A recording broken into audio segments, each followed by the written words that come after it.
네, 임주혜 변호사 나와 있습니다. 이 한학자 총재에 대해 영장이 청구됐는데 한 번 조사하고는 추가 조사 없이 바로 영장을 청구했습니다. 그 배경은 뭘까요? 그렇습니다. 아마도 특검에서는 이 한학자 총재에 대해서 조사 진행 이전에 이미 구속영장 청구를 염두에 두고 있던 것으로 보입니다. 네. 세 차례 정도 한학자 총재가 이 소환 요구에 응하지 않고 있는 상황이었고요. 권성동 의원의 구속영장 발부 이후 전격적으로 자진 출석의 형태로 조사에 임하게 되었는데 특검이 어제 조사를 마치고 귀가하는 그 와중에 추가 소환 일정을 지정하거나 통보하지 않았습니다. 아마도 이미 조사를 하는 과정에서 대부분의 혐의점에 대해서 부인을 했기 때문에 추가적인 조사는 무의미하다는 판단이 있었던 것 같고요. 이전부터 해서 이 자진 출석으로 인한 조사 전부터 이미 구속영장 청구를 염두에 두고 있는 단계였기 때문에 기존에 준비된 자료들을 바탕으로 전격적으로 구속영장을 청구한 것이라고 봅니다. 네. 그리고 통일교회 전 총재 비서실장에 대해서도 영장이 청구됐습니다. 어떤 인물인가요? 통일교회 실세로 불리는 정원주 씨에 대해서도 동일한 혐의로 구속영장이 청구가 되었습니다.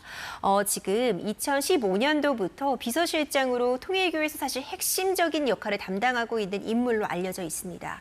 과거에 통일교 소속 무용단의 무용수로도 활동을 했고 1990년대부터 한학자 총재의 수행비서로 발탁이 됐다고 하는데 사실상 이 통일교 전직 간부 윤영호 씨 역시 이 실세로 불리는 정원주 씨가 이 전 로비 과정에서 깊숙이 관여했다 이런 진술을 하기도 했습니다.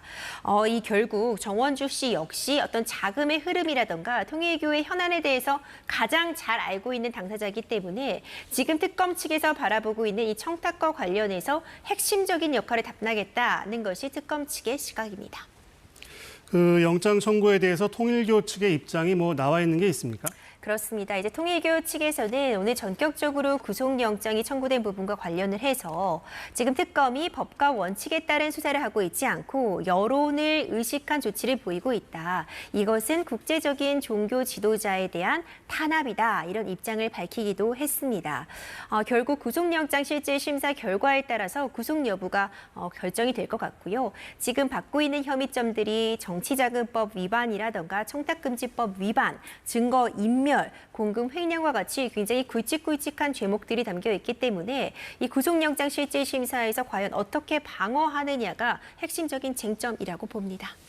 한 총재가 어제 특검 조사에서는 진술 거부권을 행사하지 않고 이런저런 얘기들을 많이 한 것 같아요. 어떤 내용입니까? 그렇습니다. 한학자 총재가 어제 이제 포토라인을 지나서 조사실로 향하면서도 사실 여러 이야기를 전했습니다. 네. 비 오는데 고생이 많다, 이런 얘기도 전했지만 기본적으로 나중에 다 밝히겠다라는 취지를 밝히면서 조사실에 들어갔는데 이제 그런 태도와도 일치되게 진술 거부권을 행사하지 않고 적극적으로 발언을 했다고 합니다. 하지만 특검 측이 원하는 그런 답을 듣지는 못한 것으로 보이는데요. 네. 전해지고 있다면 이제 나는 독생녀다, 그러니까 하나님의 유일한 딸이다 이렇게 통일교 교리와 관련된 설명을 하는데 또 상당 부분 시간을 할애했다고 하고요. 지금 문제되고 있는 것처럼 건진법사 전성배 씨를 통해서 윤영호 전 본부장이 샤넬백을 김건희 여사에게 전달한 것이 문제가 되고 있는데 이와 관련해 한학자 총재는 나는 샤넬백의 존재 자체를 모른다. 그리고 통일교에 지금 내가 왜 도대체 이런 권력자 내지는 정치인들에게 국가의 선물들을 해야 하는가 오히려 반문하는 그런 작업들을 거쳤다고 하는데요. 결론적으로 보자면 모든 혐의에 대해서 어제 조사에서는 부인했다 이렇게 평가할 수 있습니다. 영장 심사가 다음 주 월요일로 잡혔죠. 이 최대 쟁점은 뭐가 될까요? 굉장히 많은 부분들이 쟁점이 될 수 있어 보입니다. 네. 한학자 총재 입장에서도요. 앞으로 이어지는 수사나 재판을 구속 상태에서 받는가 불구속 상태에서 받는가는 정말 큰 차이를 가져올 수 있습니다. 결국 지금 특검 측에서 제시되고 있는 대부분의 어떤 증거 자료들은 윤영호 전 본부장의 진술에 좀 의존을 하고 있습니다.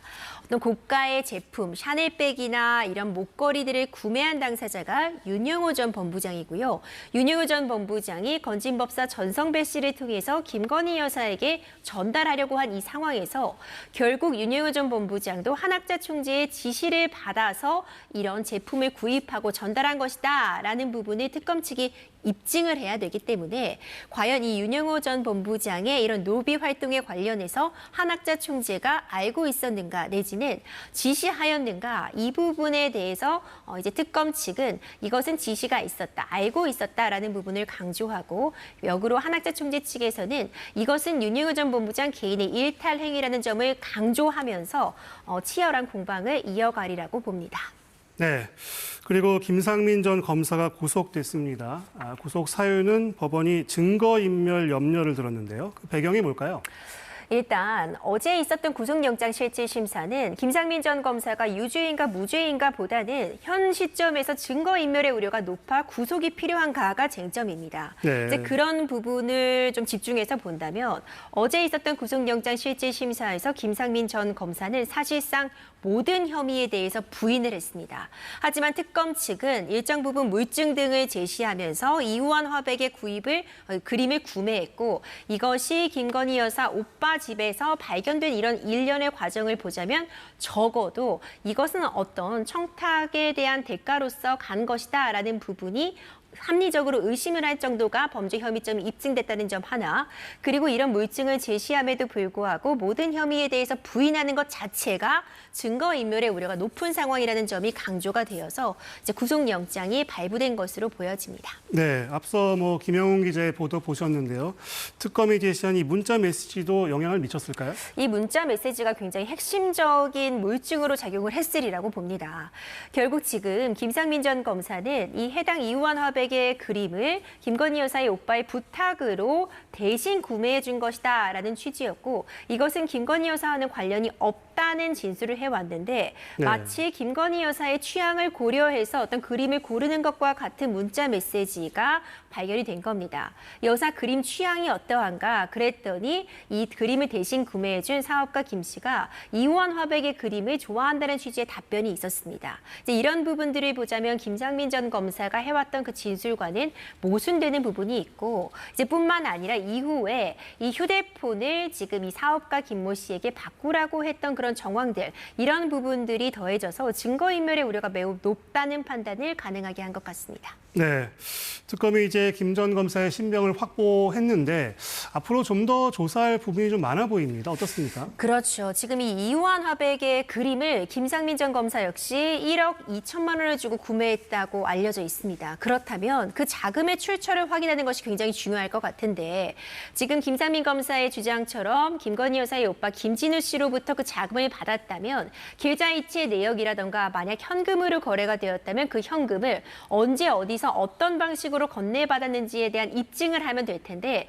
지금 김상민 검사 측도 그 입증을 하고 있지 못합니다. 네. 그럼 역으로 특검 측에서는 그렇다면 김상민 전 검사가 이 1억 2천만 원이라는 큰 돈을 어떻게 마련했는지를 밝힘으로써 김상민 전 검사가 청탁의 대가로 구매한 것이다를 입증해야 되는데 지금 특검 측이 주장하는 바에 따르면 도박 운영업자가 김상민 전 검사에게 이 자금을 댔다라는 취지의 진술을 확보했다는 이야기가 나오고 있는데요. 이 부분이 어떤 구체적인 물증으로 입증이 되는 그런 부분들의 수사력을 집중하리라고 봅니다. 결국 자금의 출처를 밝혀내는 게 중요하겠네요. 그렇죠. 결국 이 그림을 최종적으로 누가 갖고 있는가도 중요하겠지만 그 자금을 구매하는 데 드는 자금을 누구의 주머니에서 나온 것인가 이 부분 역시도 굉장히 중요한 쟁점이 되고 향후에는 최종적으로는 뇌물죄가 적용되기 위해서는 이 그림이 결국 어떤 청탁의 대가로서 윤석열 전 대통령 부부에게 전달이 되었고 그에 따라서 김상민 전 검사가 어떤 공직에 임명된 그 연결고리가 입증돼야 되기 때문에 특검에서는 이것이 윤석열 전 대통령 부부에게까지 도달한 그 연결고리를 최종적으로 입증할 책임까지 부담하고 있습니다. 네, 임주혜 변호사였습니다. 말씀 잘 들었습니다.